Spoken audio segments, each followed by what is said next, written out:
Asante ndugu Mheshimiwa Waziri Mkuu. Mimi kero yangu mnamo tarehe 11 mwezi wa 11 mwaka 2025. Mume wangu alienda kwa mama mmoja mtaa wa Simba, akafika akamwambia kwamba naomba uniazime 500,000. Yule mama akakataa, akasema kwamba mwaka majuzi ulinisumbua, naomba ukaje na mdhamini. Aliporudi pale nyumbani akafika akaniambia, Mabaraka nikasema nimeenda kwa mama Mkuria, nikafika nikaambiwa kwamba nilikuwa na shida na hela 500,000, mwanangu amepungukiwa kule shuleni. Tukaenda, alipofika pale yule mama kweli akahesabu 500,000 akampa. Alipompa akasema kwamba atarudisha mwisho wa mwezi tarehe 25 mwezi wa 11. Tumekaa mwezi wa 11 ukaisha, wa 12 akampigia simu akamtukana kweli. Alipomtukana akaniambia, akapiga kwenye simu yangu akamtukana kweli. Alipomtukana akaniambia, mbona mume wako ananitukana na huku hela yangu alikula? Mimi nikamwambia alikuwa amelewa, basi naomba umsamehe. Akamsamehe. Huo mwezi wa 12 akaugua dada ambaye ni Mwalimu Rebeka, nikaenda kumuuguza huko Kakese. Nimeenda kumuuguza, hatimaye Mwalimu Rebeka amefariki tarehe 26 mwezi wa kwanza mwaka 2026. Nikawa nimeondoka tarehe 27 mwezi wa kwanza mwaka 2026. Nikawa nimeondoka kuelekea Mwanza kupeleka mwili wa marehemu. Nimerudi tarehe 29 mwezi wa kwanza nikakuta kila kitu ndani hamna. Nilipomhoji akanichukulia panga na niambia, mtajuana mama Mkuria wako, tena ukija mimi nitakufyeka panga.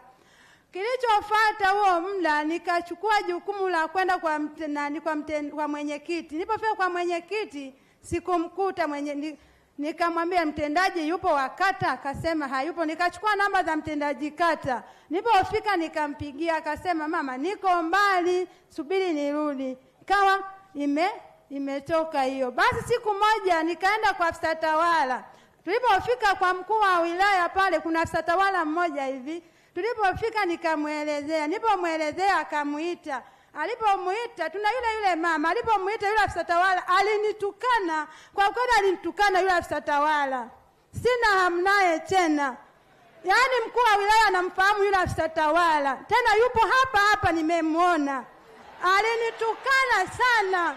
Yaani nakwambia ndugu Waziri Mkuu, alinitukana ambapo sikutegemea kwamba afisa tawala ananitukana kiasi hicho, ambacho mimi nanyanyasika, nalala chini na watoto, maana bila majirani kunisaidia mimi sijala. Bila namshukuru ni mkurugenzi ambaye alishawahi kunitumia 20,000 akaniambia niko mbali mama, ngoja nikupe kuweza kuwezesha watoto siku 2-3.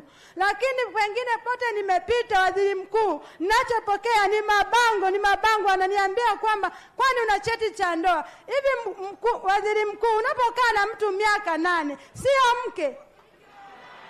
Yaani paka mwenye cheti cha ndoa, naomba tu wanijibu. Afisa tawala alinitukana 100% kubwa, naishi kwa kutumia majirani mpaka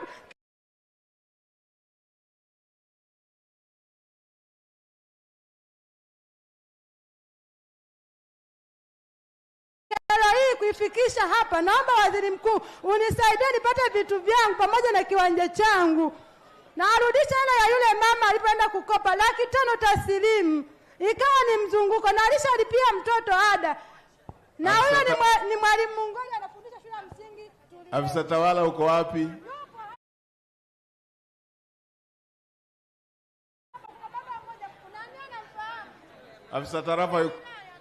Afisa tarafa yuko wapi? Yule aliyetukana yuko wapi?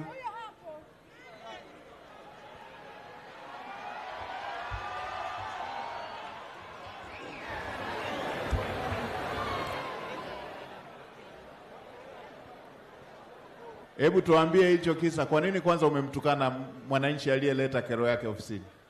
Mheshimiwa ndugu Waziri Mkuu, ofisi ya mkuu wa wilaya inasikiliza kesi za watu wote.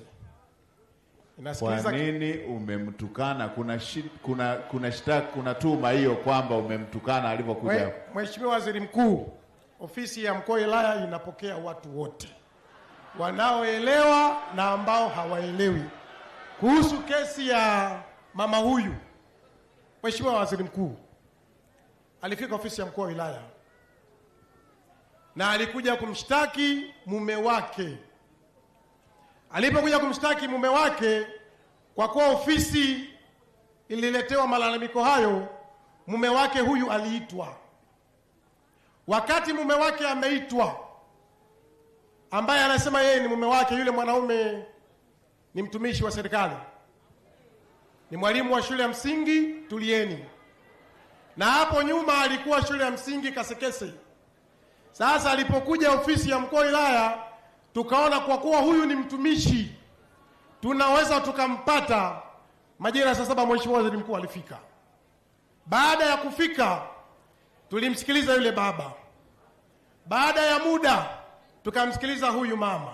Sasa katikati ya hilo jambo, ambapo sasa ndiyo sura nyingine inaendelea hapo, yule mama baada ya kuwa tumemwita mume wake, majira yote ambayo mama alishinda ofisini, yule mama ambaye anasema alimkopesha mume wake alikuwa hajafika.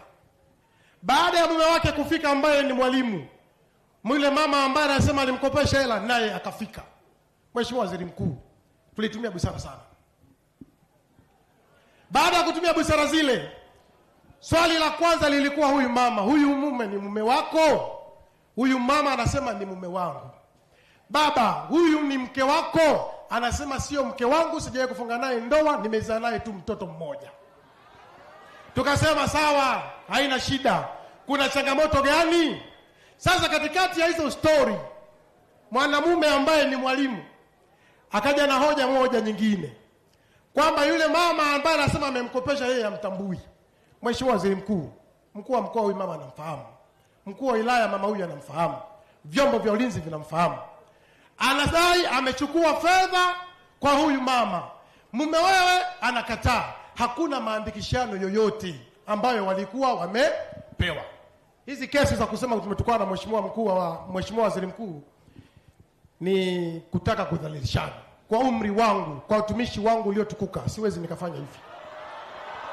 Mheshimiwa Waziri Mkuu, baada ya jambo hilo